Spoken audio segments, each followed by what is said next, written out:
From the Hingan Islands to the city-states of Eorzea to the distant land of Tyrell via the magic of podcasting, this is episode 55 of A Podcast Reborn, a show celebrating our journey in the past, present, and future of Final Fantasy XIV. This episode is being recorded on Sunday, June 16th of 2024. The following podcast may contain mature language and spoilers for the MSQ and anything about Dawntrail that was revealed during the last live letter from the producer. You have been warned. My name is Brian Black, otherwise known as Ro, and we are less than 2 weeks away from Dawntrail Early Access. With me, as always, are my two lovely co-hosts. First off, a man who puts the dad in dad jokes and has graciously sacrificed some time to be with us on this Father's Day. Hi, Brandon. Hello, everyone. Happy Father's Day to anybody who celebrates it for any reason. And if it's too painful for you, I understand and I'm sorry. But I have a question for you guys. Have you ever wondered why the Sultan Sworn never, ever made Raoban a paladin? I mean, the guy's the best gladiator in all of Ul'dah. He already leads Uldah's army, so it seems pretty obvious to me, but they haven't done it, so I asked him about it. Turns out it's because the guy can't use Passage of Arms. Low blow, so man. bad. It makes sense. It makes sense. Of course, also with us is our cat mom, VTuber, theater house owner, and a gremlin who is fueled not by Mountain Dew this time, but by Dayquil. Small note, A Podcast Reborn is not sponsored by Vicks. Hi, Megan! Hi. Yeah, Ward caught a cold and I thought I wouldn't get it, but joke's on me. So you get Dayquil, Megan, this week, which I will remind everybody that my Monster Fucker Screed was me 100% sober, so. So does that mean that when you're hopped up on Dayquil, those urges are more suppressed, or? No, I mean, it boils the soup that is my brain. It brings more bubbles to the surface. Here to stir that soup with you and joining us for this, the last episode before we sign off for Dawntrail. Don't worry, this isn't our last episode period. We have two previous guests with us. I'm glad to have both of them back here. First off, the Lalafell Laundress of Chaos, Zim, aka Lisa. Hello. Well, hello. And Megan, if you've got bubbles in your brain, I don't mind if Zim goes in there to slosh around a little. You could polish my brain, make sure it's nice and smooth. You may not want that. I roll a lot of ones. Can we please just agree that slosh around a little is already an early contender for episode title? Oh my. I will make note of it. All right. Just have to make that little point of order. Continue. It's fine. It's fine. Also with us is a friend of the show, role player, free company leader, Omnicrafter, and so much more that I wasn't even aware of right before I hit record for the show. Sarah, welcome back. Hello, it's glad to be back. God, how long has it been since I last been on the show? I think it was like for the FanFest it was right? FanFest. Yeah. Oh my God, that felt like I felt like ages ago. It's like 84 years, meme. Yeah, that was definitely an awesome show. Of course, I did send invites out to like any previous guests. Father's Day kind of complicates things a little bit, so some people like Warren and Tetsemi couldn't make it, but it is all right. I think the five of us will be plenty of chaos for this episode as it is.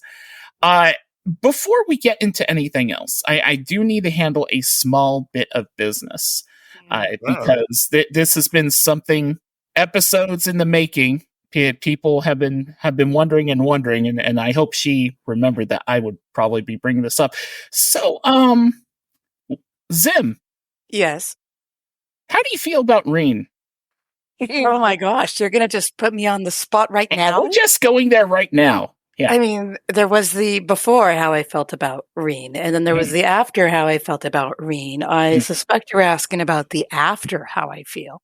Yes, because since the last time you've been on this show, you have actually done the Eden raids. I did them. I did them all, and I did them all by myself. Well, I mean, I had the help of friends I never met. Randos are an excellent way because you have no VC and no way to communicate what the hell is happening in the raid. But no, I loved it. I love it. I adore her. I think she's amazing, and she's the bestest bud. It was so cute. All the little memories. That's the one that did it, where like all the little memories fly around in the ice shards. I loved it. I thought I was going to love it because I got to kick her butt, but no. I love her. I absolutely adore her. So let's just make a point of order here. There is no longer a before the Eden and an after Eden. There is you were incorrect and now you're correct. I was uneducated. There you go. And now I am enlightened. I see what you did there. You did, huh? Yeah. It was amazing. I'm so excited. I want to go do them again. I mean, if you really want to suffer and all that stuff, like there was the talk about like an upcoming like ultimate, and it has to do with Eden. So it's like if you want to revisit, but also like have some sweet suffering, that is an option. Suffering is not my friend. It was we'll wonderful. We'll get the dark future where not only has Gaia become an Asine again, but somehow just because she turned Reen into one. I do want to go back and do the what is it called? New Story Plus, so I can get the dialogue I missed from before. The new Game Plus stuff. Oh yeah. Mm-hmm. Yeah, because the 6.5 content's a little bit different based on whether you did that stuff or not too. The extremely brief cameo. Yeah. The extremely brief but weirdly voiced cameo. I was like, Yeah, that's what she sounds like. Okay. Yeah, I found that surprising too, actually. All right. So hashtag Team Reed. There we go. I had to make sure I had that bit of business settled because that was, I mean, we're moving on, so I had to tie up some loose ends here. I do have a question. Definitely a loose end. Brandon? Yes. Am I less of a monster? You didn't come on board Team Reen beforehand, and you really should have. I'm still a little judging, but you know what? You're over here finally. I suppose I can let it go. Thank you. You're very welcome. You're still a Lalafell, though, so it's not completely redeemed. Oh my god. Don't make me spit out my wine. See, if Brandon is judging you, you're probably doing something right. Oh, Whoa! Excuse you. I said I'm not the one who hated Reen. Okay. oh. Hey, that was a little far even for me, but Thank you. It's Father's Day, and I am on Team Reen forever. Best daughter ever. All right. Yeah. Maybe tied with L2. Okay. Gotta love my dragon daughter too. Come on. Oh God, yes. Well, I think the thing to do from here is to kind of just jump into it. Now, I watched a good majority of the latest live letter. I've seen the launch trailer. I'm sure each of us has kind of absorbed that knowledge to varying different degrees. So I think the first thing to just kind of ask and go around here, and Sarah, if you don't mind, start with you. Is there anything that you saw from the live letter, the launch trailer, that has you even more excited now than you were, say, just a couple weeks ago? I suppose like for me, like the story happens to be like the greatest thing. Like it's like the story was the thing that hooked me into the game in the first place. Like without a good story, without compelling characters, I'm not too interested.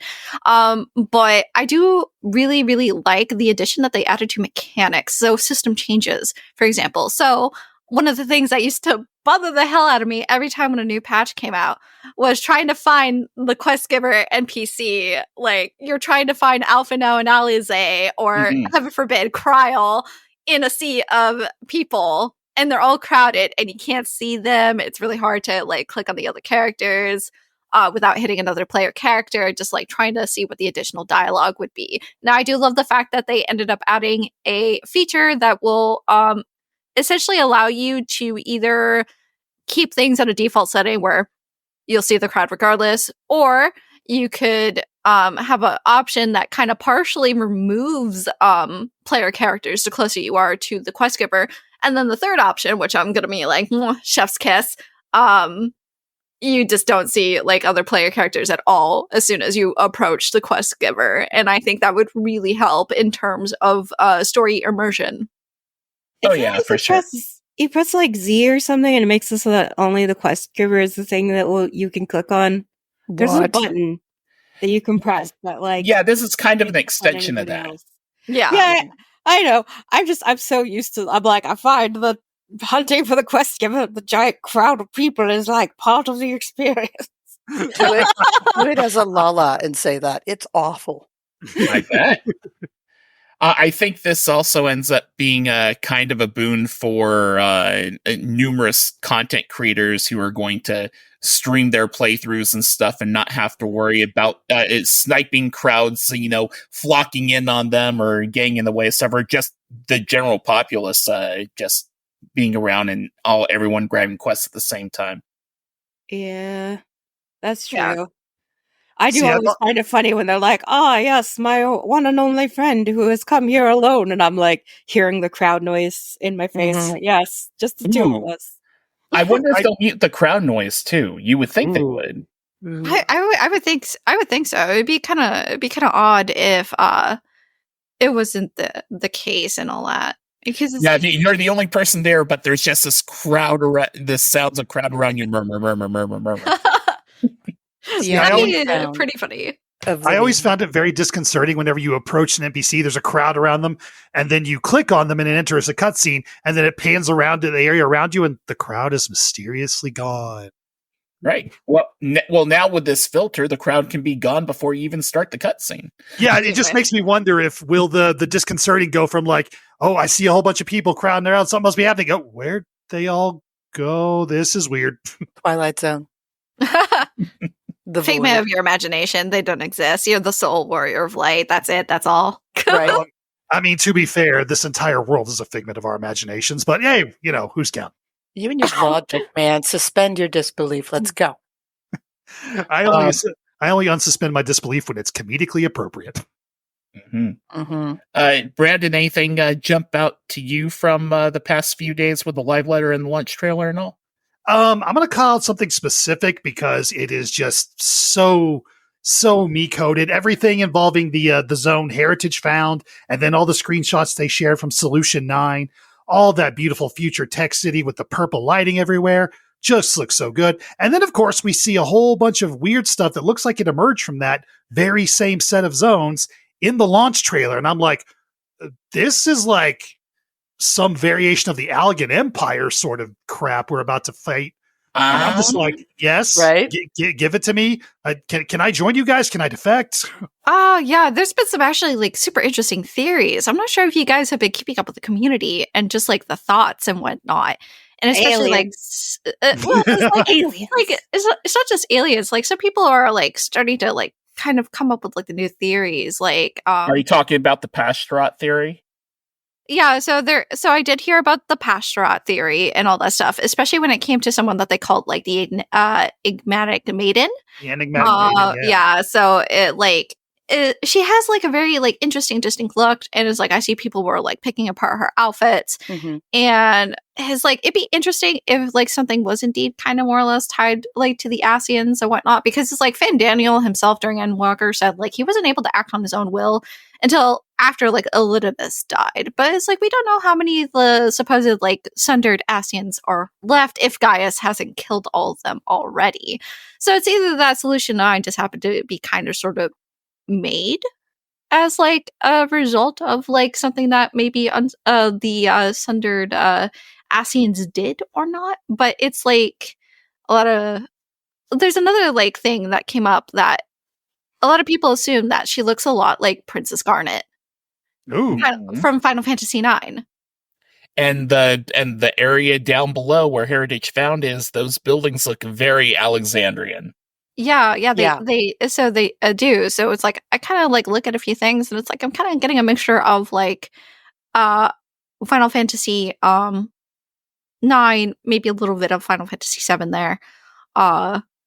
kind of going on, and it's just really interesting. People coming up with these like theories, and it kind of makes you think, because it's like most of the stuff is pretty like original, but it's like they still kind of bring back details from their previous games within the franchise. I have a bold prediction that is connected to Final Fantasy IX that I'm going to save for a little bit later in the show when I ask everyone to make their predictions. But I have a prediction that's Final Fantasy IX related, for sure. Excellent. Megan, I know your brain is soupy, but did anything float to the top of that soup as far as the live letter goes? Heck yeah, glasses, baby. Oh man. God. I'm also excited that it's going to be more than glasses, because they're not like, this is the spectacle slot. They're like, this is the facial accessory slot. So I'm like, well, what else could it be? Can I get a nose ring? Perhaps? Hey. Oh, speaking of, man, I forgot my joke for the top of the show. I'm just going to mention it now because it deserves to be said. I just want to say to anyone who is thinking about spending some time in and around the quicksand on the Balmung server, I would highly caution against it, because with the new gear that I've seen, you may poke your eye out. Oh yes, the new crafting gear. I was hoping that was going to come up, because I was like, holy hell. So it's like, not only we're getting it like a new zone, but it's just particularly like God, it's like that western town. What is its name again? It's I am very excited about the western town, but I'm a desert rat. I really want to see a Japanese take on cowboys, because that is always fucking great.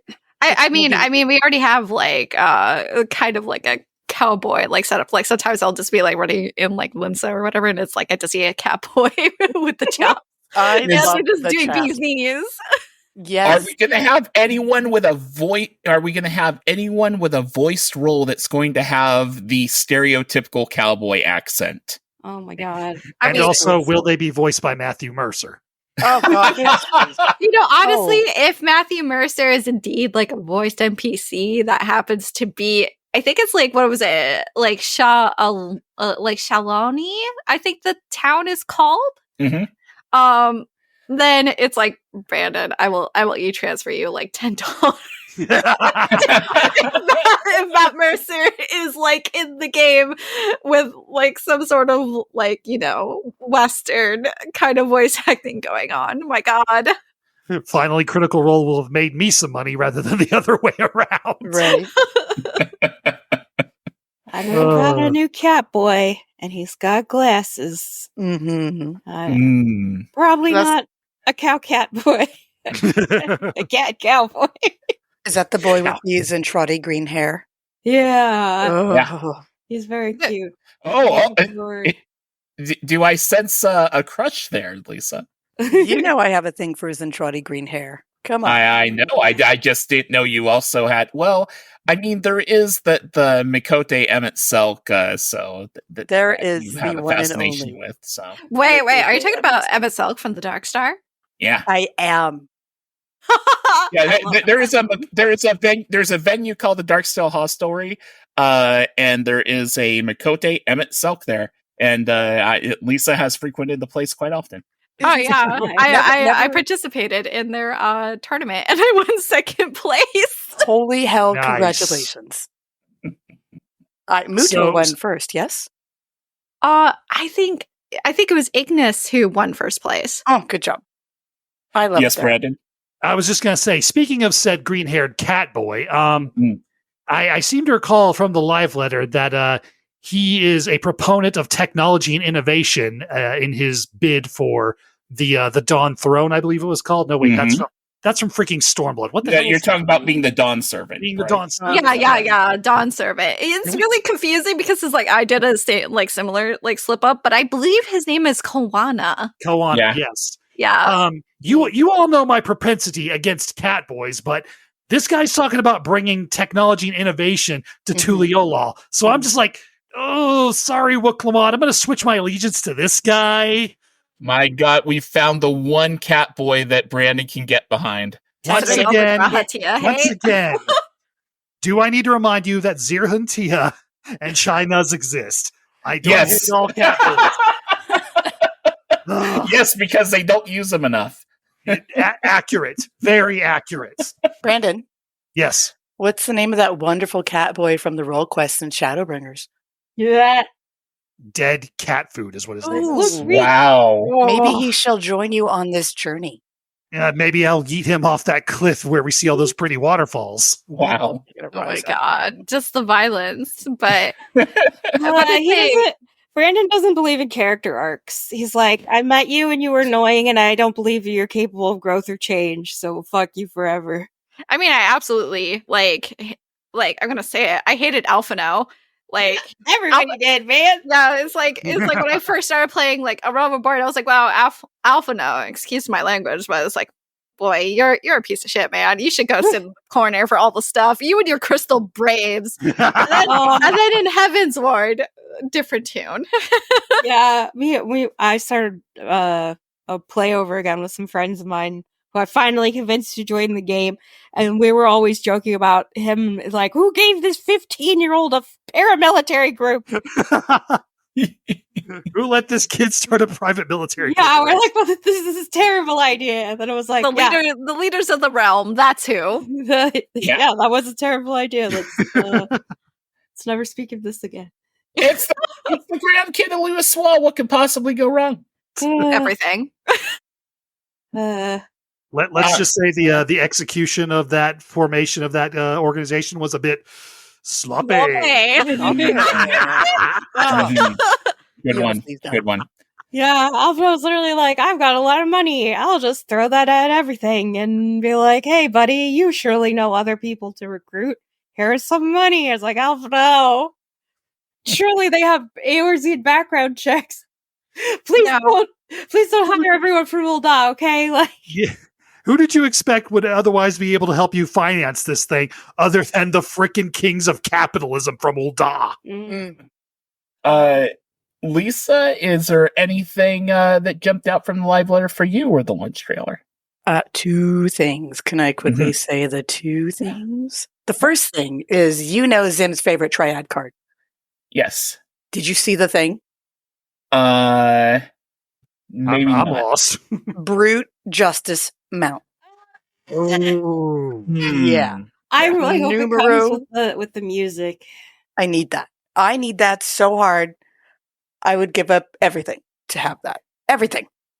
Wait, correct me if I'm wrong. Isn't that the collector's edition mount, or am I thinking of something else? I don't know. I saw it in the trailer and lost my shit. He was literally just like, I'm going to show you some mounts. And then he just got on like 3 or 4 mounts. And then it was like, and I'll show you some minions. And I just pulled out 3 or 4 minions. And he was like, okay, bye. If that's he didn't explain how he got any of them except for the wings. The wings, they were like, this is going to be. Yeah, there's the trials, right? Yeah. Yeah, that's kind of a new twist. I'm so hyped for wings. Google how to get them out. Angle RP incoming. Yeah. Yes. The Sin Eaters. They're just going to be like, hell yeah, I can fly now. I'm so curious because if it's the trial one, then there's going to be like different colors and different themes, and then there's going to be like a big shiny one when you collect all of them.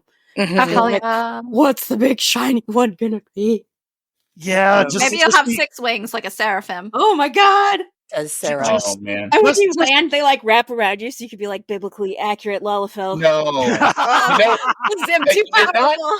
Yes. Hey, you're not far off. If we're making Final Fantasy IX references, you may recall that if you play Final Fantasy IX, there is a scene in which Alexander extends wings and such. So I'm wondering maybe if it'll be something like that. Oh shit, you're right. Yeah. I hope it's not just like they're different colors, and then the last one has like sparkle effects on it. I hope it's something fucking baller. Well, just be careful not to get too overhyped about the trial mount, because remember how bad the Endwalker one looked. Yeah. What, the cats? Yeah, the trial boss mounts themselves with all those cool cats. The reward you got for collecting all 7 of them, that derpy as fuck looking dragon thing that carries you around. It's terrible. Derpy dragon. See, I didn't even bother. And I don't even know. That slid right off my brain. Wow.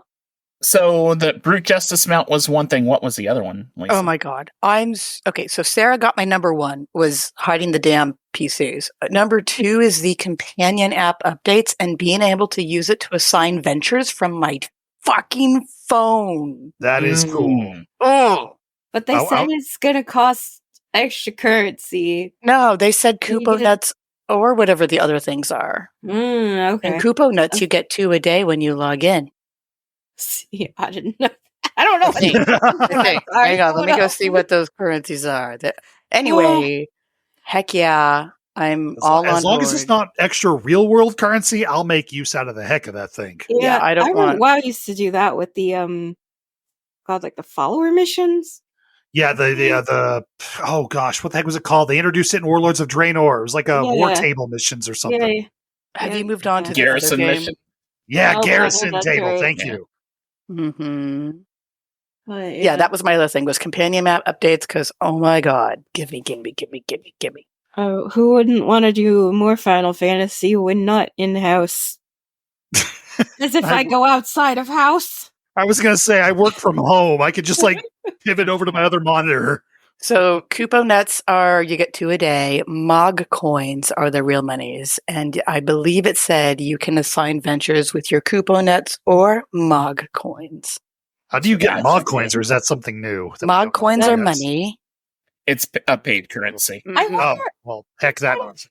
there's got to be other stuff you can buy in the app. Then they can't. Well, you just can- be ventures. Yeah, you can purchase in-item games on your phone and it lands in your in-game inventory. Oh boy.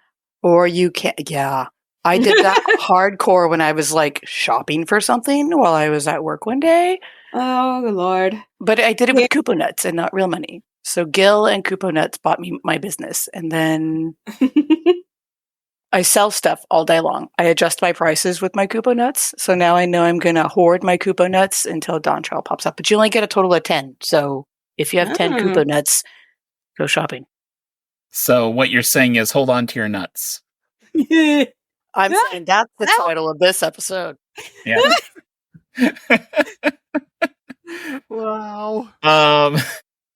I think oddly enough, the thing that had me excited from the live letter was one of the things that I least expected to excite me was the sneak peek of the Arcadian. Like, I'm not necessarily going to do this stuff on Savage, but just going through the Arcadian raid after all, for the theme of it to be like, it seems to be a stadium coliseum kind of thing. Hell yeah.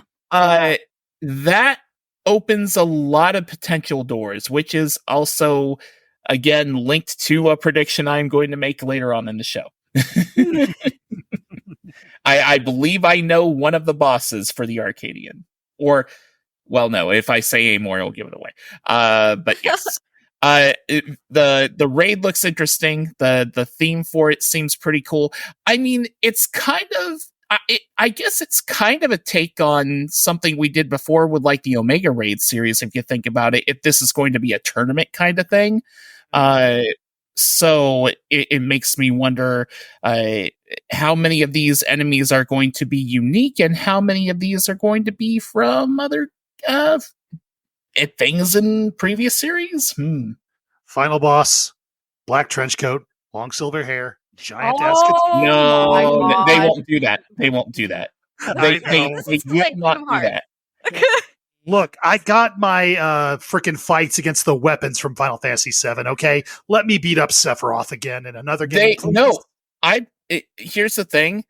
I think a Cloud Sephiroth thing is in the future, but that's not happening until the last part of the Final Fantasy VII Rebirth remake. That trilogy is out. Then they'll do a collaboration event.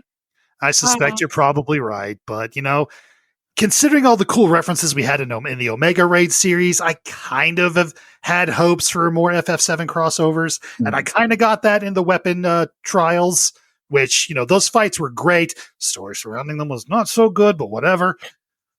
So yeah, I don't know. FF7 was like the game in the Final Fantasy series that got me really into the Final Fantasy franchise as a whole. So the more references we have to it, the better, I say. Yeah. Hot take. I think the weapon quests, the weapon series quests are actually some of the best quests that I have played through because they created one of the next to Asahi, one of the most this fucking guys in the game. That guy ruined a haircut for me. Yeah, that one haircut. I can't get it. I can never. Not to get us off track by going on about this quest line, but the fact of the matter is that the Warrior of Light has almost no interaction with this guy. It's all Gaius and his kids killing him, and we're just like, what? Huh? What happened? Oh, cool. What's next? Yeah, that's a fair point. So what you're saying is you are uncomfortable when not about you? Oh. Ouch. Wow. I didn't realize it was therapy hour today. And how does that make you feel, Brandon? Tell us, really. Happy Father's Day. Yeah, exactly. If I wanted to be roasted, I'd go talk to my wife and kids. Come on. Better. Ron, if you're listening, I love you. You're so sleeping on the couch tonight. Sorry, All that's right. a meme. It's like a little bird, and it's the same memes where the bird is like, "I would sell your soul for one corn chip." Yeah. Dorito. Back to Doritos. Taco flavored Doritos. Oh. Big fat taco Doritos. What the They fuck should do is that? A figment Doritos of come in two imagination. flavors. They come in gross ass nacho and delicious Cooler Edge. At least Oh, it has taste. Spicy Sweet Chili has entered the chat and would like a word with you. I'm sorry, Cooler Edge is cool, and I like the both. best. I will do Cool Ranch and nacho and put them in a bowl together and eat them at the same time. I hate nacho You're- cheese flavors. You are very much back on the You're a Monster train right now. Oh no! Oh, there's no recovering. Sarah, help. I'm sorry. There's nothing I can do. I'm sorry. I shall perish. Ouch. Next question that I want to ask all of you, and this is kind of also tied to like one of the things that got my attention from the launch trailer specifically, is at the end of the launch trailer, they freaking did it again. They did one of these scenes where like, oh no, here's a picture of every character you care about and a couple you don't know yet. Maybe one of them's gonna die. Sacrifice. I don't believe it anymore. So, will anyone die that from characters we know or that we've at least heard of that have been introduced to us? Will any of them die, and if so, who? Take your shots. Let's start with Brandon. My serious answer is no. My joke answer is yes, and it's Grahatia. Of course. Ow. Not surprised. To be replaced by Kawana, right? Yes. Sorry, Catboy stocks are only rising. Now Mm. there are two of them. Deal with And Bun Boy stocks, because And now Bun we have good old like Aaronville now. As a And narrator. so much art of him like increasing on Twitter. Helmets with Hey, ears, anyone? We just got playable female Hrothgar. I'd say cat girl stocks are on the rise. Sorry, those are cat women. Yeah, cat women. Blink. Show some respect. We have cat boys, we have cat men, and then we had cat girls, and now we got cat women, you know? Mhm. It's cat mommies, cat daddies. Cat daddies. Hell yeah. Hrothgar can flex and have a lady sitting on each bicep. That is a cat daddy. Speaking of cat girl, cat women stocks on the rise. I think that the stocks are going to take a little bit of a dip.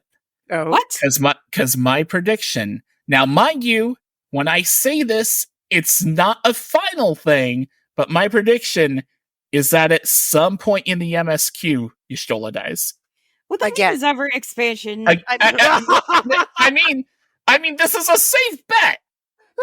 Like dead. It's a or- safe bet, folks. I understand this. Look, at this point, we should just tie a fishing line around her because we're going to be fishing her out of the live stream again. I thought you were going to make a bold prediction that Wook Lamont was going to be who died. No. Really Okay, killed, like a so- villain or something. But come on, man. Okay, so Y'shtola is half joke, half real. But if I want to go for like a more bold, like, do I think someone is going to pass away? I think it's going to be either. I think the two most likely. I don't think it'd be both, but either Urianger or Thancred. If anyone is going to make a heroic sacrifice, it's one of them. Please said that kill for like 3 Urianger. expansions by now. I don't know. We are living with pure spite. Get rid of him. You don't like the elf boy? The elf No. I person? hate it when he talks. I just want to skip everything. But Lisa, his milkshake brings all the boys to the yard, and verily, they are better than thine. I Tis hate better you than right now. mine. They are better than thine. I hate you so Look. much. Just pretend that you're at the Ren Fair every time you go to talk to him. I don't go to the Ren Fair to talk to the boys. Um, Oh my That- god. yeah, checks out. Oh my god. No, I love Urianger. He's like so cringe. He circles back around to being cool. You have Mhm. big problems, Dayquil Well, it's like, girl. you know when you just don't give a fuck so much that it's like, oh, I kind of respect that. No. Can you guys hear my cats? Is that what's happening? No. I only hear you and your nonsense. Mama, Urianger your lover. sister. See, I just finished doing the Amarang storyline on my my fourth character. Let's not go there. But anyway, yeah, there's like an entire long cutscene where he's consoling Reen before she's Reen about all the stuff she's struggling with, and it's like, oh, good Uncle Urianger. So how can you hate the guy? Come on, he's great. I mean, there are the memes and all that stuff that like depict like Thancred and Urianger as like parents, and it's like Urianger's like kissing her on the head, and like they're there, and then you have Thancred just holding her up by her ankle. I It's love that. literally like, I'm in charge of this small child. What should I do? Give her knives. So cute.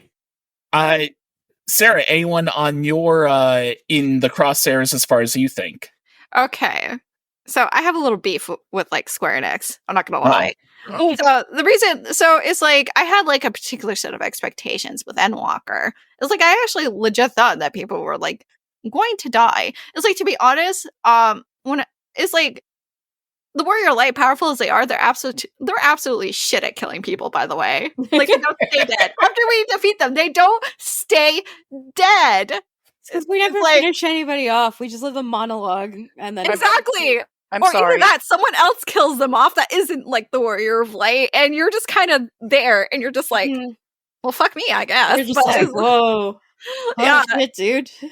So it's like, to be honest, like if they haven't really killed anyone off in Endwalker, it's like the most impactful deaths of the game was like, for starters, like Harshaphant.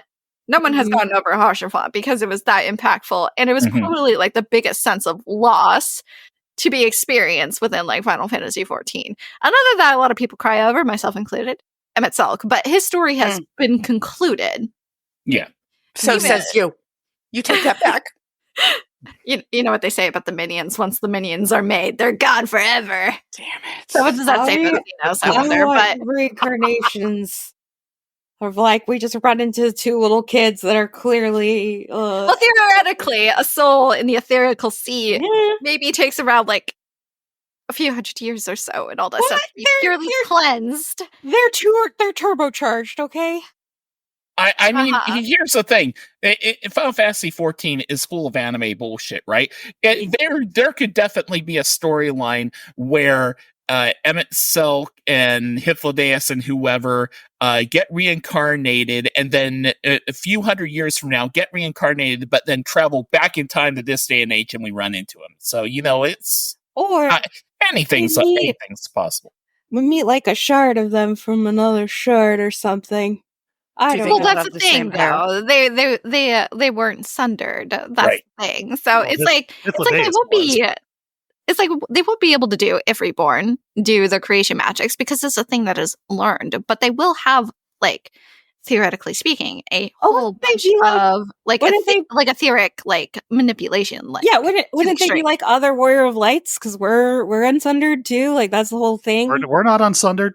Yeah, we're what's his face. We're their buddy. The convocation was not entirely unsundered. Yeah, only three. Emmett, Laha Brea, and Elidibus remained unsundered. And Elidibus you can kind of be iffy about because he was a primal at that point. Yeah. We've never seen an unsundered soul get reincarnated. Well, yeah, no. But it's like... but I don't think we're gonna see that. I don't think we're gonna see the return of those characters. I'm sorry to ruin it. But it's like I would like to see a character death. Oh my, you're the sadist. Look, all I'm saying is if I see a kid running around that is clearly Emmett's self, I'm going to pick him up and go, you need a few more turns in the rinse cycle, my friend, and yeet! Yeah. Send him my way.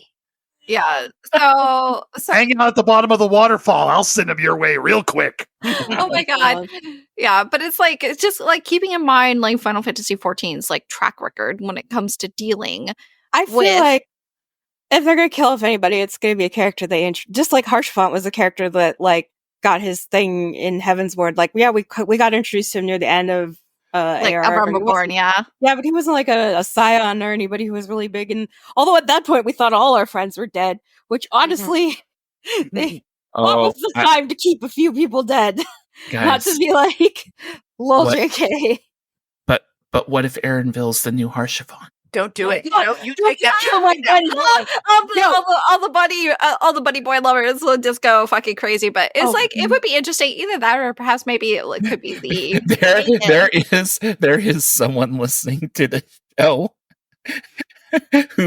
who I know is maining a bunny boy. And is probably going to hate me that I even mentioned the possibility of it. If they kill Erenville, I will go into Victorian mourning. All right.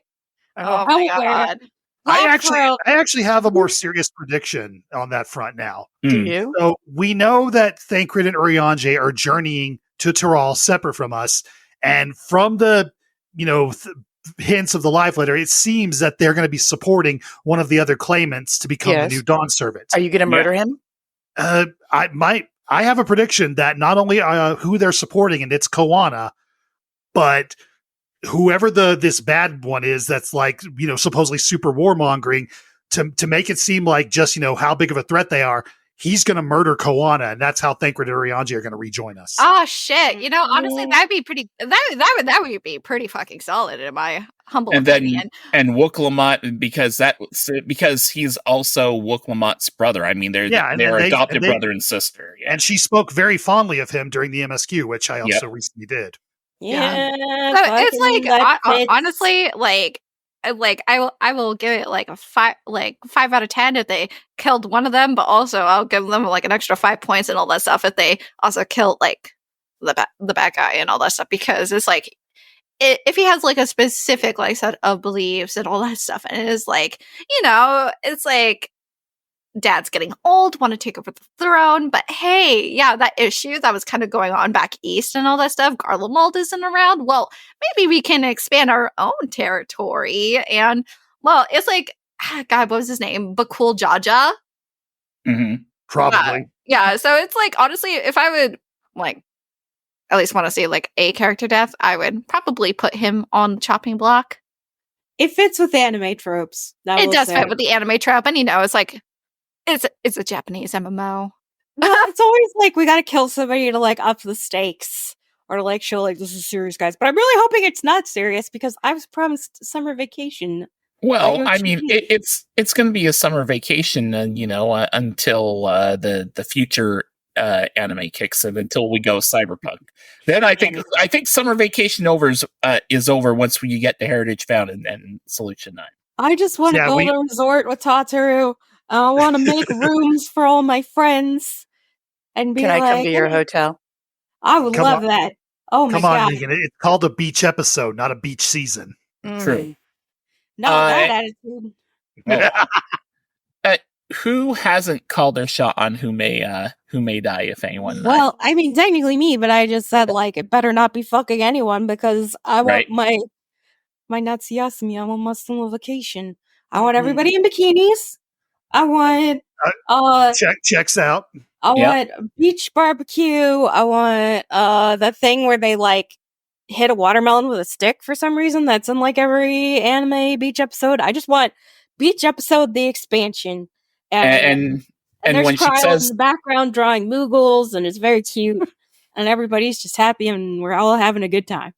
And when she says everyone in a bikini, she also means en Vritra too in dragon form. Right? Heck yeah! Yes. Get him a bikini. Oh, that's amazing. Oh my, he can fly. There's something for someone to make art of. You're welcome. No. What I'm seeing in my head are those horrible mankinis. Like but a little, dragon little form like, Vitra, oh my god, and it's got like the little like leopard prints on it or whatever. like the oh my Borat mankini. I'm not my talking, God. I'm talking Borat stuff. He has to bring. He can fly all the way to the moon. He can fly to the new world, and he can bring his little sister, and we can have No. She's been through some trauma. No need to give her more trauma. She needs a vacation. It's vacation. The Really trauma good. comes from seeing her brother In a mankini. Yeah. They got cute, be a little baby dragon frolicking on the beach. Oh my god! I think it'd be adorable. Lisa, did you pick anyone for the firing range? You know me, I'm just full of piss and vinegar and bullshit. I have been following one prediction thread, and one prediction thread only, and it's whether or not Thancred is naked. So I would like to predict Thancred's clothes die. Because this magic thread is every other new expansion, Thancred is naked, and it's because they show a Nutkin in the trailer, and there was a Nutkin in the trailer. So I'm going to hope beyond hope that that's true. It is absolutely happening.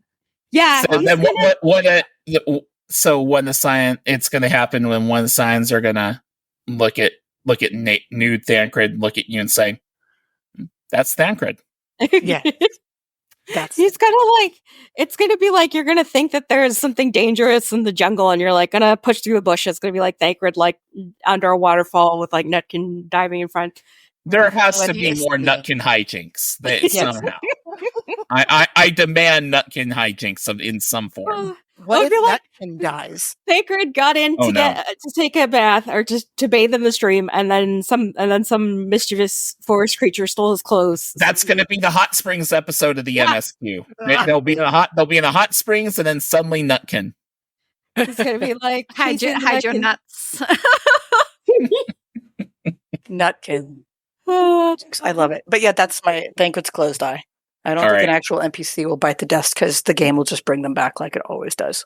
Oh my god! That'd be a great way to get him a new outfit. Is like that he had to be stripped naked first. Like everybody else just like gets handed their outfit and they go change into it off screen. But Thancred's like, my clothes have combusted, and then Tatra's like, that's great because I have a new outfit for you. Yep. I got two other things I want to ask. We are going to run a little bit longer than usual, probably an hour and a half. But two other things that I want to ask, at least before we're done. The first one, and I'm going to answer this first, so it gives some of you time to think about it, is what is your wildest prediction about what's going to happen in the Dawntrail MSQ? My wild prediction... It's probably not the wildest, but my wild prediction is that the final boss of a dungeon, or possibly one of the trial bosses, I know Valor Grimanda is one of them, but one of the trial bosses or the final boss of a dungeon will be a black waltz. A dance? You're gonna have to expand on that for us. For people who played Final Fantasy 9, you know what I'm talking about. But a black waltz is basically do you know Vivi from Final Fantasy 9, or his counterpart from the Hildebrand series? Okay, now imagine a much larger version of Vivi with wings and looking like it's gonna kick your ass. I'm gonna run away. Yeah. So that Rogadin form that Godbert built for VV in the Hildebrand quest chain, just with wings, got it. Yeah, in Final Fantasy 9, there were 3 of them. But I don't know if we necessarily fight 3 of them or just one, but I feel like the Black Welts or all 3 Black Weltses are going to be part of some dungeon or fight. I think the odds of that are at least 50-50. I think I've got a strong chance for that one. And I think they'll most likely appear in the raid series. I can get on board with that prediction. Yeah. All right. Has anyone, rather than like choose someone, if anyone has a wild prediction ready to come up with, fire away. I don't care if it's regarding the MSQ, if it's regarding Hildebrand stuff or whatever like that. Anyway, basically, I'm just curious if anyone has a shot they want to take that maybe possibly has a chance of coming true. See, I've got would take one. the same crazy shot, which is that Gaia and Reen are going to show up, but they're going to be adults because the time moves differently on the first. And that's just what I want, because I want them to show up and be like, hello, Reen can be a gunbreaker now. And because that would be super fucking cool. Grown up And then- besties, let's go. Gaia could be like what if they like took Thancred and Uriange's left behind armor, so like Reen is now a gunbreaker and Gaia is now an astrologian. That would be so fucking cool. That would be pretty cool. I Oh would man, rather say- what both dads die and you have to go to the first to inform Reen, and then Reen finds a way to come back to avenge him with Gaia. You can take that message. I'm not touching that with a 10-foot pole. You said you liked her now. I do. I'm not going to give her bad news. Brandon, what was your prediction? Okay, so this again ties back into how Final Fantasy VII kind of was the game that got me into the franchise as a whole. I got super into the lore surrounding that, including like learning about all the summons and everything. So when Emmett Selk at the end of the Shadowbringers MSQ went, "I am Hades," I'm like, oh, I see what you've done there. Very nice. Here's my prediction. Somebody we're going to meet during the MSQ, we're going to start to really hate them because they're going to be the main villain, everything. And at the very end, they reveal their true name. I am Kuja. Ooh. Not everybody hates the villains, Brandon. Good. That's what they're for. You're incorrect, sir. That's what they're for if you're very boring. Oh. I don't know who Kuja is. Because He's the main boss of Final. He's the final boss of Final Fantasy IX. Oh, So I thought it was Necron. do what? I thought it was Necron who was the final boss of Final Fantasy IX. He's like the giant space thing from nowhere who shows up at the end and be like, "It was me all along." It's more like Kuja was the main antagonist. There's a difference I feel when Final Fantasy, you have your main antagonist and you have your final bosses. You know, it's kind of like how Sephiroth's the main antagonist, but Genova, you know. Oh, yeah. Fair enough. Yeah, that. Did you say Okay, the Kujo? real question is he Kuja. hot though? Depending on your point of view, it says some people find Kuja hot. I mean, Kuja looks a little youngish, though. Mm-mm. Doesn't everybody from that game? They're all Sure. kind of. Yeah, because Hold of on, the art I gotta style. Google this. I gotta Google. see. Give us your Kuja. honest opinion. All right. What let's see. is Kuja hot? I'm waiting to hear from Megan, not you. Oh. That's a yes. I'm Googling. Well, hold up a minute. I'm gonna copy this image address. Is No. this he? Yes. That is. It's somewhere Megan's neurons have activated. I see a man in thigh highs and a Oh crop my. top. All the more for Megan. I'll take a hard pass. Oh my god! Whoa! Look at this. Hold up. Hmm? He's got a very pretty face. I like that Maybe you he didn't looks notice young. his face first. Yep. They Yeah, have of course I didn't. Look at that definitely outfit. has a pretty boy look, and of course his outfit, I'm pretty sure, has. Oh, he's got long fingernails too. Megan, what if he had cat ears? Non-conforming boy. Okay, look, he's got abs, and he's literally got the sluttiest outfit a boy can have. I wanted to be like nice about the character design. Wait. Yeah, he do look a little slutty. Mention We the stand a shoes. slutty boy. Not enough boys get slutty armor, and this is very slutty armor, and I'm here for it. Does he have 110%. deformed feet, or are they just extra long, pointy toes? They're like night boots. They're You horrible. know, he has decided that he needs to be armored from the knees down, like any good slutty bikini armor. True. You protect your legs and your shoulders, and then everything else. You know, it's like that fucking the survivorship bias experiment with like the planes, where they're like, ah, yes, we armored all the parts where the planes came back where they got shot, and it's like, yeah, those were the ones that survived. The parts that like that they didn't come back where they got shot. That's what you should armor. And so it's like, ah, yes, the vital organs. All the adventurers that survived their fights and came home had injuries in the arms and legs. So Listeners, I apologize. I should have seen this coming, but I really did not. Oh my god, he's beautiful. Are you kidding me? Yes. He was designed to be pretty and menacing, and I like those two things together. I mean, it's kind of like most of Final Fantasies, like kind of like bad boys or whatnot characters tend to be like on the like this hot is radar. this is what Sephiroth wishes he was. Like I was he going to say Sephiroth is way better. Way better does looking not than this guy. cut like this. Mm-mm. It's not like- about the muscles. It's about I don't know what it is about Sephiroth. It's about the swish of the hips, baby. Mm. It's about his metal thong goes like up over the hip. Oh my and then god. he has, No. like a Vegan. belt. I'm sorry. You guys metal brought him up. thong. That's Praetorium. I'm on Dayquil, and you threw a sexy bishy boy in my face. All right. Yeah, I mean, true. She did. Yeah. I should have known better before I brought up this prediction. Another quick thing I want to toss out there as far as like possible things we're going to run into fight wise. There is a summon Eidolon primal, whatever you want to call it, that we have not yet encountered in the Final Fantasy series, which is in Final Fantasy IX, Madine, which is kind of like I'll copy the thing and paste it in the Discord, but it's like a holy winged primal kind of thing. That's from Final Fantasy IX. I think that could be a fight. It's You like a are sin eater with pink wings. You know what's funny is that I just went to look up Final Fantasy IX on Steam to put it on my wish list, and it made me put in my birthday. Oh, Why is this appropriate for children? Is it the sexy bishy man? Oh my god. Oh my gosh. Lisa, do you have a wild prediction? I mean, I gotta think you do.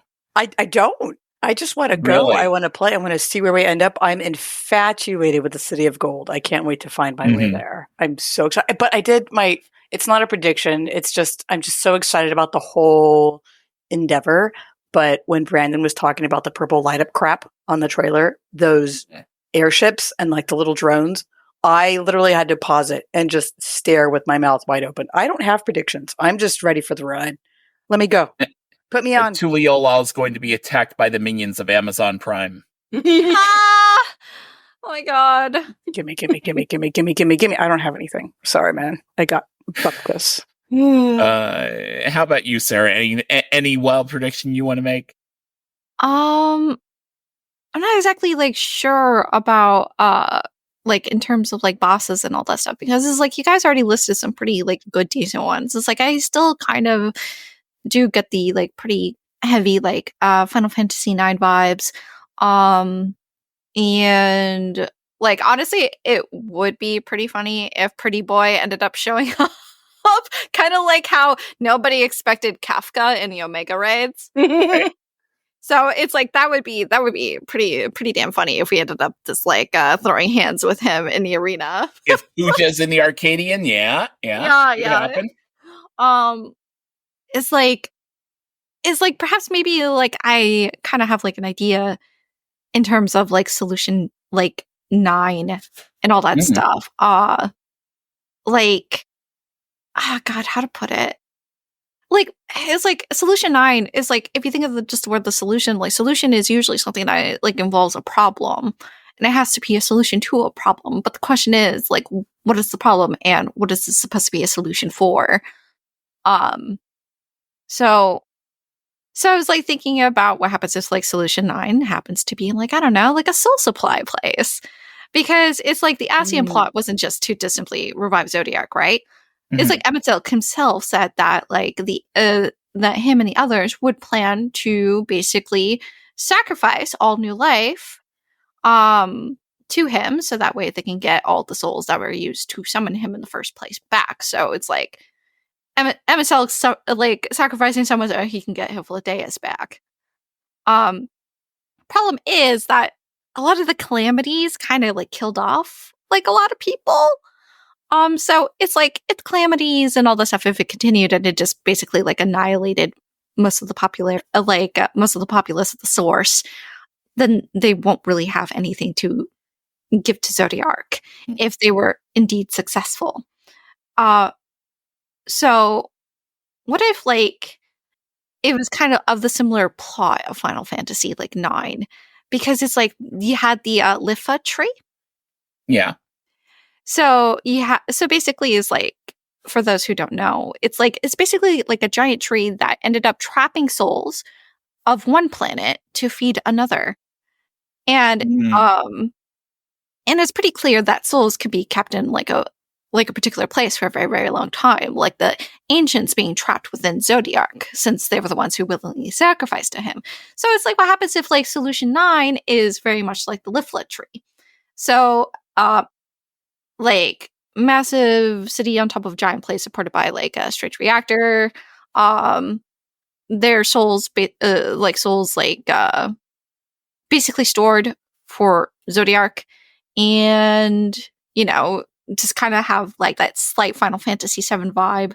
So Solution 9 will be like kind of a double reference to 7 and 9.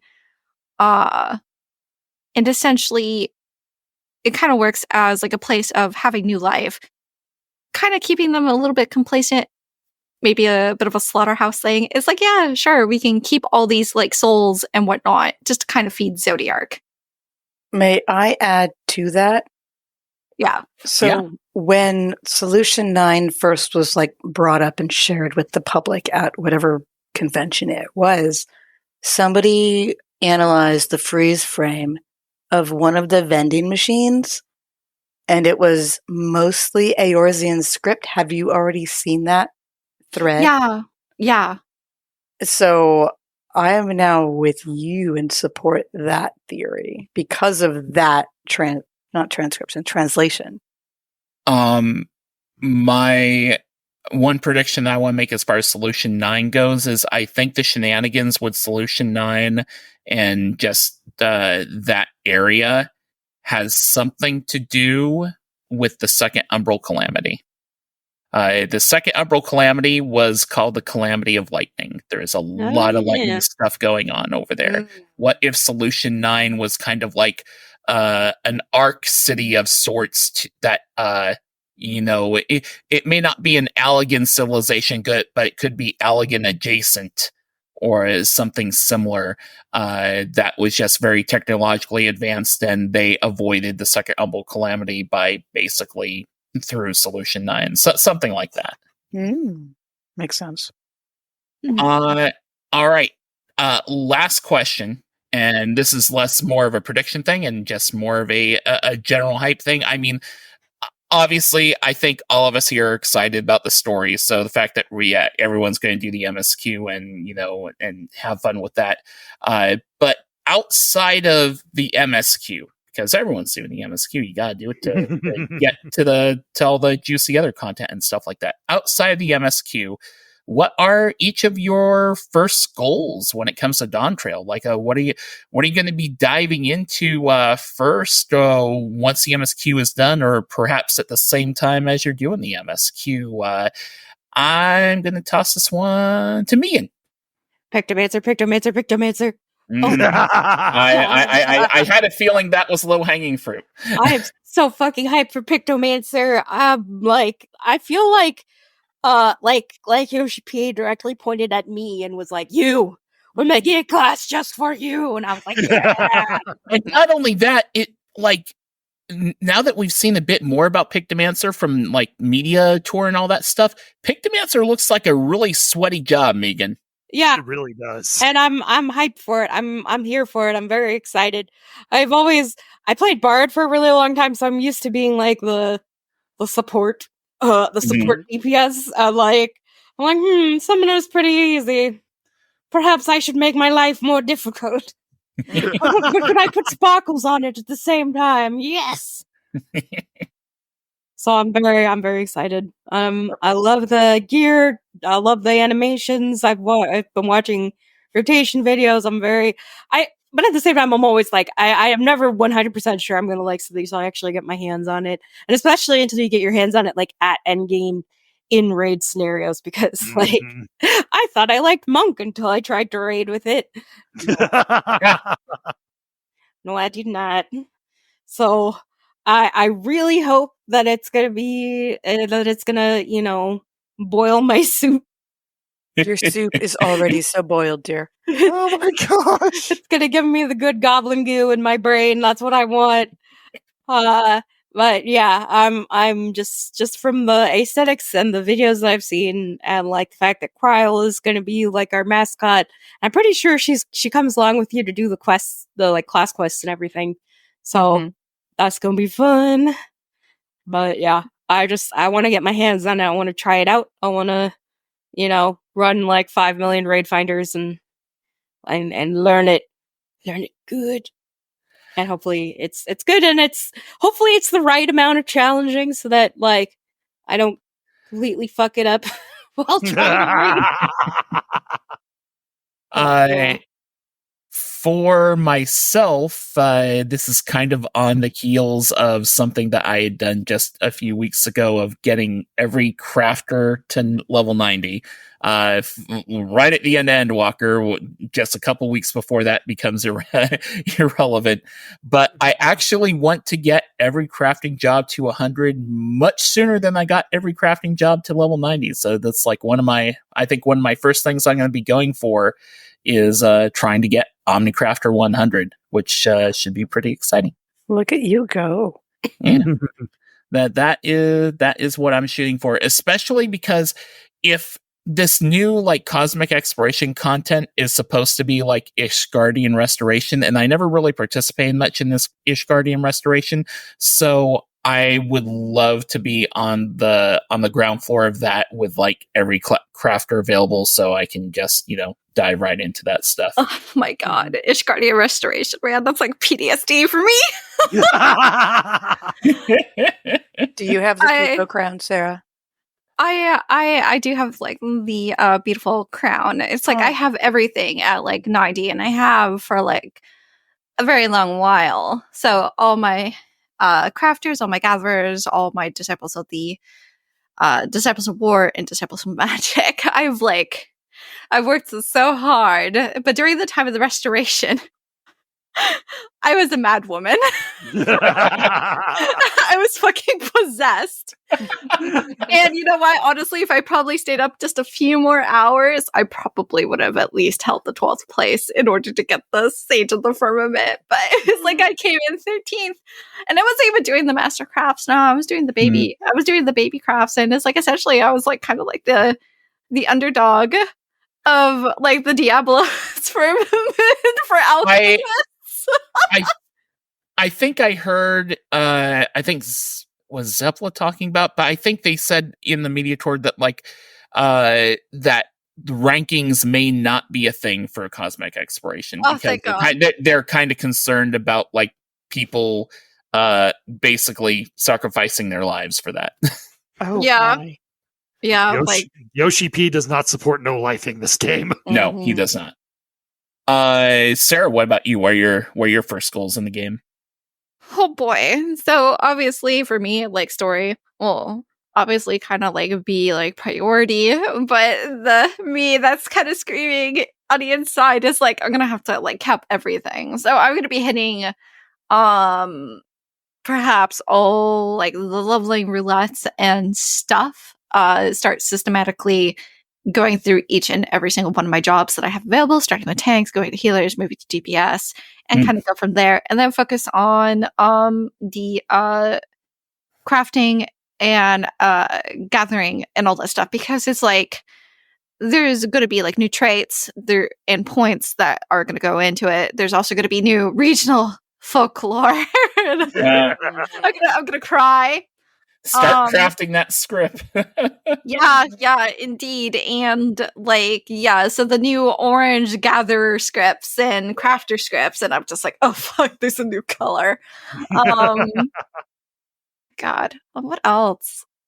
To be honest, I've been like a lot more like into like role play and all that stuff. Once when I like ended up finishing the content of like Endwalker, I've been a little lazy like for this expansion. Like I have like some of the cap mounts and all that stuff and the extreme trials, but I don't have every single one.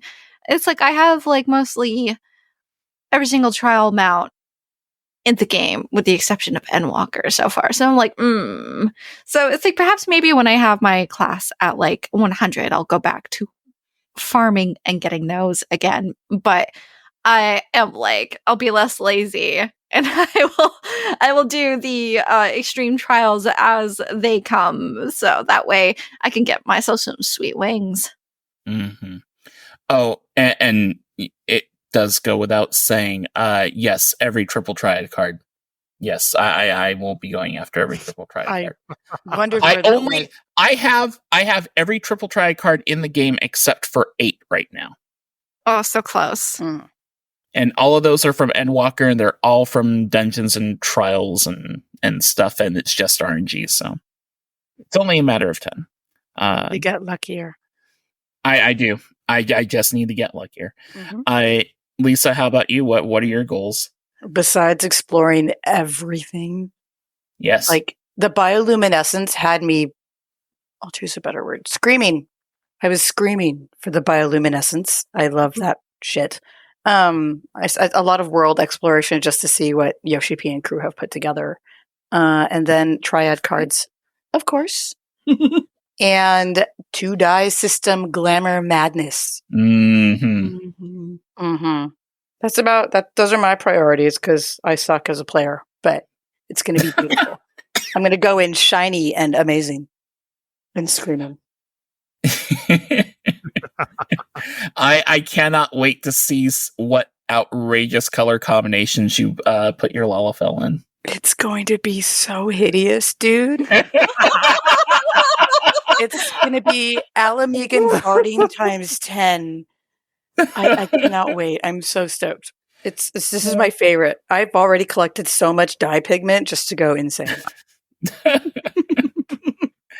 Oh, great. And I think we got last honors, Brandon. But besides hanging out with your new buddy Kawana, what are your plans? Oh, I've got an agenda. We're gonna be doing the MSQ as a machinist, obviously, because those new job actions are just chef kiss. I'm with you. We're gonna be exploring the heck out of the new high tech zone, seeing what all can be obtained and happen from there. Mostly, we're gonna start working on our alternate classes for all the role quests. We're gonna start leveling them up via roulettes, collecting their now Poetics tombstone sets for Endwalker, so we can mostly be good for gear throughout the entire time before we can collect our artifact sets, wherever those come from. Eventually, I'm going to start leveling my crafters and gatherers strictly so I can see the new crafter and gatherer, delivery storylines and be ready for any new custom delivery NPCs that get added. Because heaven knows I ain't doing anything with crafting and gathering outside of those things. We're going to be stockpiling as many poetics as we can to be collecting all those old Manderville relics, because that last stage, delicious. And yeah, up until we know what more content comes in subsequent patches, we're going to be focusing on that for a good long while. And I'm going to be delayed in getting to all of it because early access weekend is my father-in-law's 80th birthday. So I will be taking a trip and not getting to play much at all. And I'm very sad. So it's interesting that you bring that up, because that brings us to a little matter of business as far as this podcast goes. The next episode for this podcast, we are going on a little bit of a hiatus. The next episode of this podcast is going to be on July 7th. Brandon, yeah. That will only be about, less than a week since Dawntrail is launched. Brandon, Megan, and I will be here likely at the start of that show. I do not know what form that show is going to take, and I cannot guarantee what form the next 2 or 3 episodes are going to take, because work's going to be crazy for me during the summer. I don't have a whole lot of time off opportunities. There is a very real possibility that the MSQ may take me a while to get through. So long enough that Megan and likely Brandon may get ahead of me. So what may be happening, and I haven't even talked to Megan and Brandon about this. This is kind of news for them. What may be happening is there may be a situation where if Megan and Brandon are much further ahead than I am, I may be here for the beginning and the end of the show, introduce a guest, whether it's Ward or somebody else, and then I mute. I wait for them to be done, and then I come back to do the outro. I'm dead serious about this, though, because I'm not going to. While this is a podcast, and I know there's like content creators and stuff like that want to get this stuff done ASAP and all that. At its core, I want to enjoy this game my own pace, and as much as I love this game, I'm not going to make sacrifices of my enjoyment for the pace I take the game. So that being said, as far as spoilers go, you can rest assured that at the beginning of the next, at least 4 or 5 episodes, I will say that the episode contains spoilers for anything up to, it'll say either the first zone or the first trial boss or something like that. So you have a vague idea of what is on and off the table. Then beyond that, people will talk about stuff, and then I will come back and do the outro. Now, all this could be bullshit. I could be caught up with them, and things will be fine. But this is a scenario we're running into because I do not know how fast I'm going to be able to get through the MSQ. So things may be a little weird for a few episodes, but we've got friends in high places to help out and join in and talk with Megan and Brandon should I be on the sidelines for a bit. Listeners of APR, I pose to you a question. Mm. Do you like Megan and I screaming at each other? Yes. Because for the next few episodes, it sounds like we may have more of that. Oh, I'm so Isn't excited. that our core appeal? Yeah. I think it is. It's our core appeal during March, at the very least. Is it March yet? No. I know things about the next one. I'm not going to talk about it yet. What? You can't choose like that and just walk away. Yes, he can. He does it all the time. I will simply say that the next waifu war is in March. Mm-hmm. I'm not making the rules. That's all I'll say. No. If Brandon makes the rules, it's going to be no villains allowed, and it's going to be boring. Yeah. If I make the rules, it's gonna be interesting. It'll be chaos. This is something but Catboy lineup. It's all cat boys all the time. Well, considering that You're seriously ill already. that my question to our last guest was, who's your hear me out husbando? Oh my god, that was so good! What an episode! That was great. And again, as always, I encourage you guys to check out Grinding Gear. Check out Megan. Are you going to be doing MSQ while you're during your V2 times? Definitely. Ward might be there too. I'm not sure. He's taking time off of work for launch. So we might be streaming together. Might be whole cat fam production. Oh man. And so I tried to do that. Yeah, that I don't get to either, man. Ugh. But I am scared. It's my first MSQ with no Ro either walking me through it or talking me through it. Yeah, I might be out. Zim will probably be done before I am. I'm going to scream. Oh no. Scream. you can It'll be fine. It'll be fine. Mm-mm. All right. Well, with that said, I think we're going to bring things wrapping up here. Super excited about Dawntrail. It is so close, so close. And like I said, our next episode will be on July 7th. So please look forward to it, whatever form it takes. Sarah, Lisa, thank you both very much for being on the show. If there is,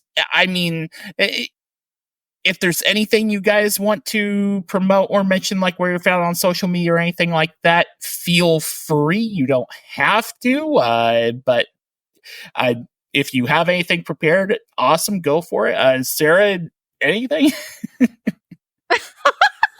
Why you sound so awkward?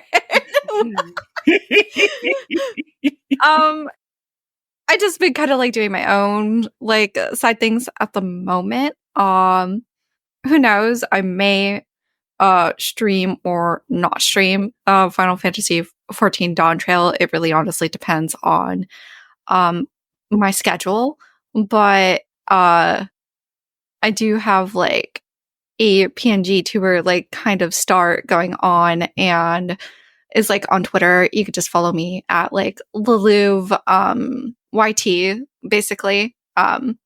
So that's what my new account basically is, and it's How do it's you what I'm gonna spell be it? starting on. So it's like LA underdash LOUVE with a capital YT. It's French because it's like I'm from French Canada. Bonjour tout le monde. Awesome. Zim, where are you going to be is streaming? I don't do any of the cool streaming stuff. Can you imagine if I did? All people would hear is me screeching the whole. It would be horrible. Nobody would There's listen. probably an audience for That that. is literally how like Markiplier got famous. Yeah, pretty much. A lot of people is just like, hey, it's like you should play horror games, and let me tell you, I am an absolute coward. Like people like try to get me to play Phasmophobia, or like someone managed to convince me to play Content Warning. Oh, I've been looking at doing that. Is it fun? God, it's fun. I'm a big baby, so I have clips of me just like crying, just crying. I feel like that's me every trial and raid and dungeon. I play a horror game every Tuesday. We call it Spooky Tuesday on Twitch. I just made affiliate also. Yes, I heard. Congratulations. Thank you.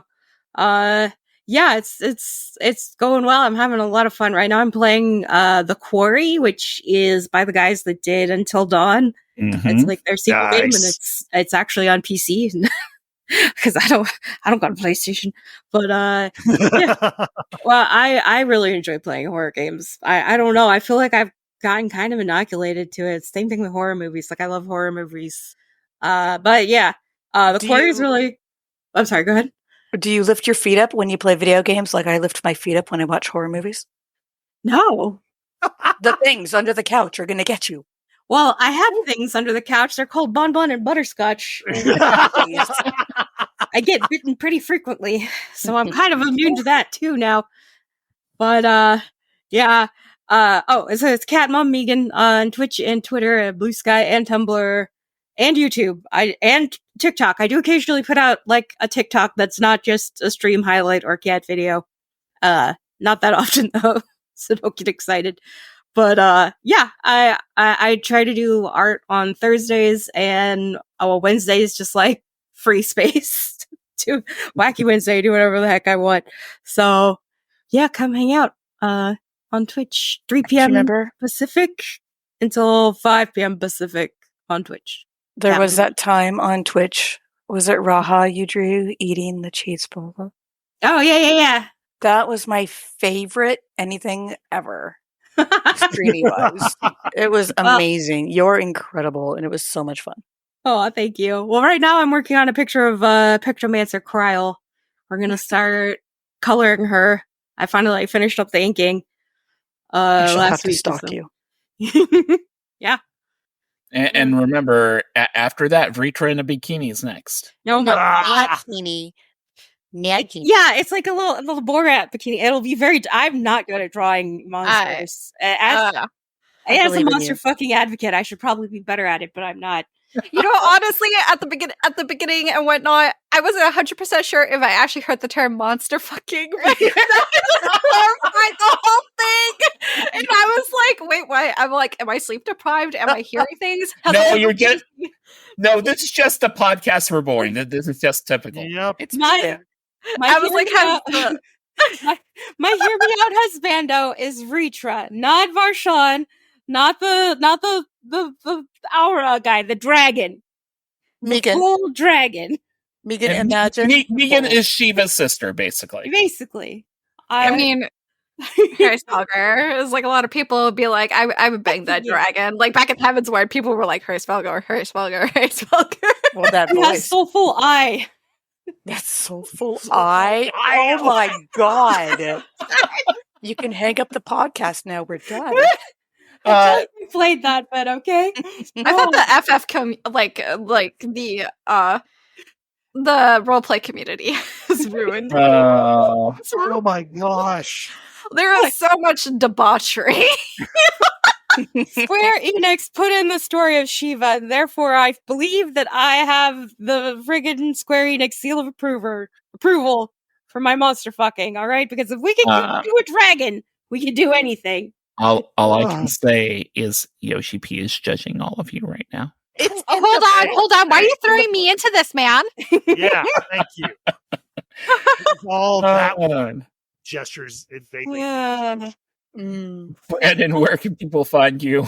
TheOldMan.com. Honestly, though, but it's like if I if I was to get in on this, I would say the transformed Emmett Silk. The NE Emmett Sock. Yes, please. I hear sirens are after all of you. Oh my gosh, shit, I didn't do it, I swear. Get them, please. I am the BMAT in pretty much everything. THEBMATT. I don't really post on Twitter, so don't follow me there. So mostly Blue Sky. You can also read my random unhinged writings at yourquestlog.wordpress.com. It's mostly about D&D character building. If you're into that, sure, go ahead, read it.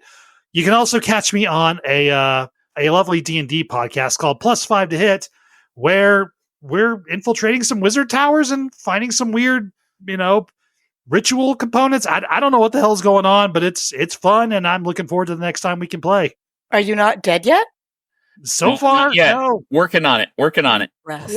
I've got a character creation challenge I've been doing all year where I try to make up a new D&D character, at least one every week. So I've got plenty of backups in case Ro pulls it off. But so far, I have not yet died. Good. Don't die. You can email the show at apodcastreborn@gmail.com. You can also find us on Blue Sky at apodcastreborn. It's still on X Twitter as well, Twitter X, whatever you want to call it. You can also find us at bonusroll.gg. We are a part of Bonus Roll Productions. The theme music for this show is provided by Husky by the Geek. A link to his YouTube channel will be included in the show notes.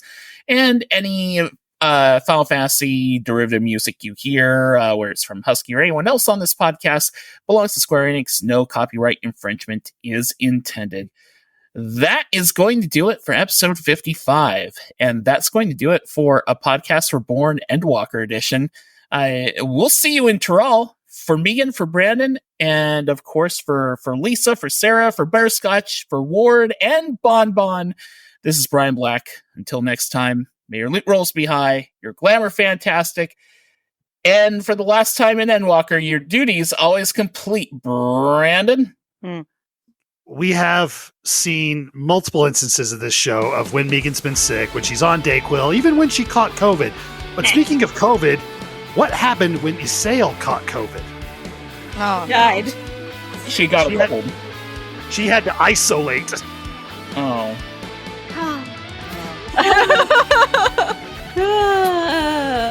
Too soon. Kidding. It's so bad. The jokes are still bad. They're not going to get better. No, it's bad jokes. I'm withholding my critique. Happy Father's Day, Brandon. Oh, yes. Happy Father's Day. Your critiques mean nothing. I laughed, and that's all I care about. Goodbye, everybody. Bye.